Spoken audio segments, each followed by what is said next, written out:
Vamos Tá? explicar para o pessoal o que é uma bioassinatura. Uma bioassinatura é a presença de elementos químicos ou então moléculas que estejam intimamente relacionados com a vida, principalmente na atmosfera de certos planetas, tá?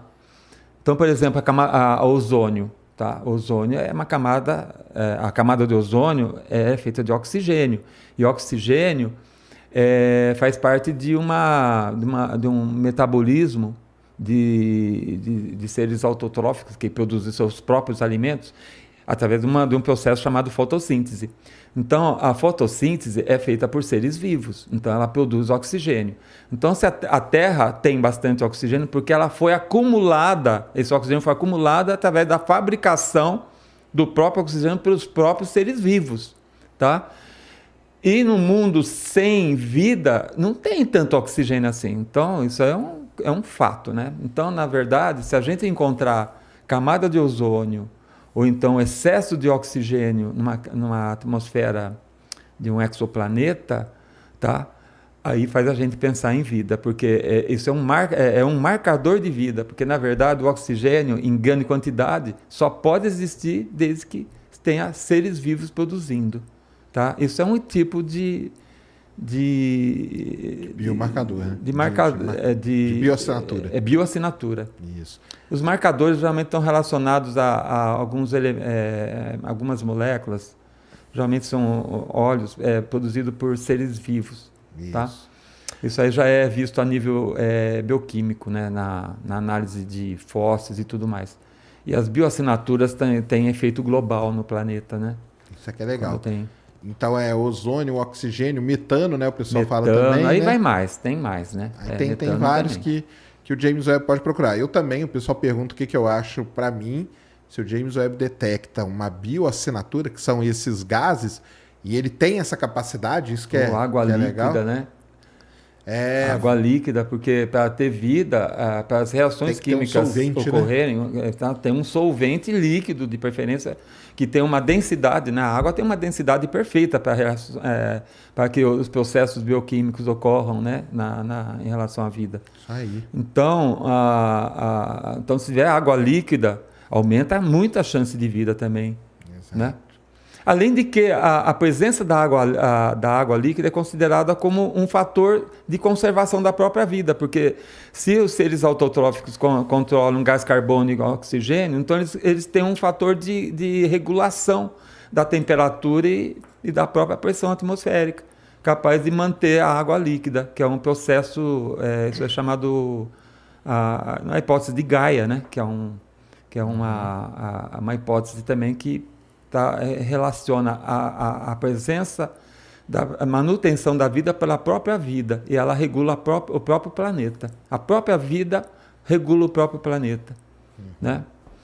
E alguns autores consideram que a regulação, quando uma biosfera consegue regular a pressão da atmosfera, quando ela consegue atingir isso aí, é outro gargalo da dificuldade da persistência da vida que possa evoluir para a vida complexa.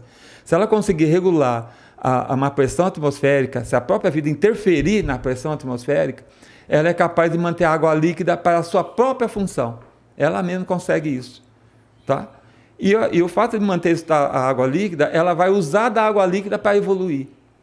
Tá? E fazer a sua manutenção durante bilhões de anos, como aconteceu com o nosso planeta. É isso mesmo. Tá?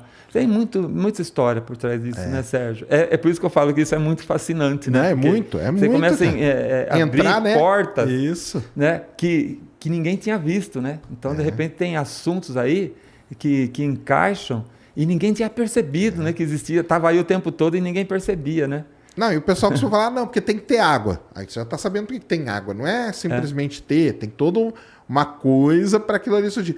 Por isso que Encélado, Europa, com esses oceanos de água aí, eles acabaram tomando a dianteira, né, na busca por vida em relação a Marte, por exemplo, né? Que não sabe se tem água líquida, não tem. Na superfície a gente sabe que é muito complicado, provavelmente não tenha mesmo. Mas Aí Europa e Encélado, quando descobriram esses oceanos, né? Isso aí tomou a dianteira, né? E aí depois foram descobrir molécula orgânica em Encélado, né? E energia, que é uma outra coisa que precisa também para a vida, né? O que eu falo pro pessoal é o seguinte, vida, você quer entender, é igual se fazer um bolo. Você precisa ter lá água, farinha, chocolate e tal. Se eu tiver só isso, tem que ter os ingredientes. Mas isso aqui não quer dizer que você tem vida. Você não tem um bolo ainda. Aí você tem que misturar tudo. Você ainda não tem um bolo. Então, muita gente confunde o seguinte. Achou composto orgânico em Marte, achou vida. Não. Você achou esses ingredientes aqui. Aí, depois que você mistura tudo, você tem que colocar num forno por um tempo certo, numa temperatura certa. E bem organizado. Porque senão acontece com o seu bolo. O seu bolo pode transbordar, não vai virar bolo nenhum, pode não crescer. Então, a vida nada mais é do que isso aí. Tem uma receita para ela, né? Para ela criar. E aonde que tá esses fornos aí? Onde que estão esses lugares aí que podem combinar tudo isso? Essa que é a grande, né? Uma das grandes questões da humanidade, né? Exatamente. Da humanidade. Então, Encélado provavelmente tem aquelas fumarolas ali na divisa do oceano com o núcleo, que é a energia que precisa. Ele é protegido... outra coisa, tem que ser protegido da radiação. Porque senão a radiação da estrela vai lá e destrói a vida inteira. Encélado e Europa tem isso, porque a crosta de gelo protege, né? Então, assim, é por isso, pessoal, que esses dois objetos acabaram tomando, assim, né, uma certa dianteira, a gente pode dizer, né? Na busca aí, né? Na possibilidade, né? Na possibilidade.